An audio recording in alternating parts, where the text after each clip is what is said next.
We are back. We are here in Ahmedabad in front of the Narendra Modi Stadium, the venue that will give a lot of scarring memories to the Indian cricket fans. Nobody would have forgotten the fateful night of November 19, 2023, when India went down to Australia in the ODI World Cup final. So almost 3 years ago, but we are here for the T20 World Cup clash between India and Netherlands. Their last league game before the Super 8 begins, before the business end of the tournament begins. Hello and welcome to yet another episode of Fours and Sixes. This is me, Gomesh. And in this episode, we will break down what India will be trying to do at this venue against Netherlands on Wednesday and what to expect the way forward as well. Let's break it down first. It's an optional training session for the co-hosts and the defending champions who will be here at this venue, who are here right now training inside. Some of the names seem to be missing. Hardik Pandya, Jasprit Bumrah, Mohammad Siraj are yet to be seen at the ground, but the training is still going on, and it's an optional training session because they have travelled yesterday. They played debut for yesterday in Sri Lanka, and they're facing Netherlands on Wednesday evening at this ground. India, they've made it clear that they're not going to experiment, but you could see a change in combination as well. Say, for example, Kuldeep Yadav might go out and someone like Ashdeep might come in and get some game time before the Super 8 stages begin.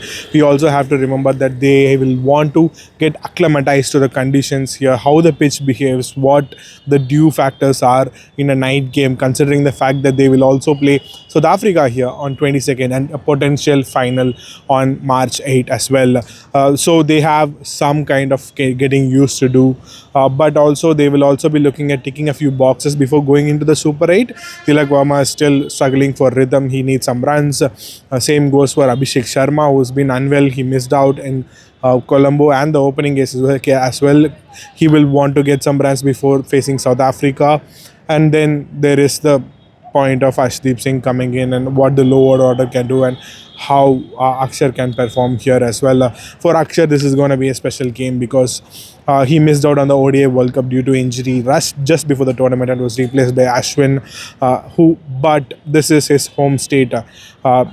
It may not be his home ground, but he is a big part of Gujarat cricket. This is where he and as well as Jasprit Bumrah grew up playing all their cricket. Bumrah has played a World Cup game at this venue, but Akshar is yet to play, and expect his family, friends, the entire of Nadia turn up and cheer for him at this venue when they take on the against Netherlands tomorrow. As far as Netherlands are concerned, they are out of the tournament. They have a bitter pill to swallow after the loss against USA, but the bigger challenge ahead for them is that this would be the biggest crowd they have played by far over the last 2-3 decades. It's an India match. The New Zealand South Africa match saw 55,000 fans turn up and fill the stands in the stadium. The India match expect a lot more, a sea of blue in the stadium cheering for India, and it could be daunting for any opposition. We have seen it in the past when Pakistan played India here as well.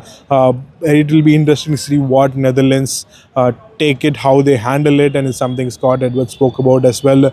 They would want to tick a few boxes before signing off on a positive note. It will be a mountain to climb. It will be a massive task cut out, not just about taking on this Indian cricket team on the field for the skills they come up with, but also the exposure and the crowd they will be playing under. That's going to be a massive challenge for them.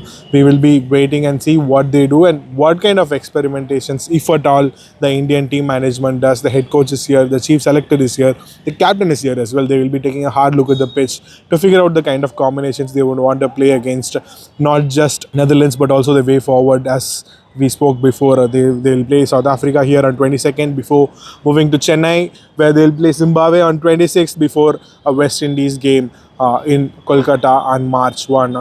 The semi-finals or finals are still up for the grabs because Pakistan. If Pakistan qualifies and India face them in a semi-final, it could be in Colombo. If not, India will play their semi-final in Wankhede, and India will play the final here as long as Pakistan doesn't qualify. There is a lot of ifs and buts, but they will want to tick all the boxes. They will want to keep everything ready come the business end of tournament arrives. We will be here after the match to break down the clash, what happened, how the atmosphere was. and the way forward for Indian team before the Super 8 begins against South Africa at this very same venue later this week. Until then, this is Gomesh signing off. Thank you for watching.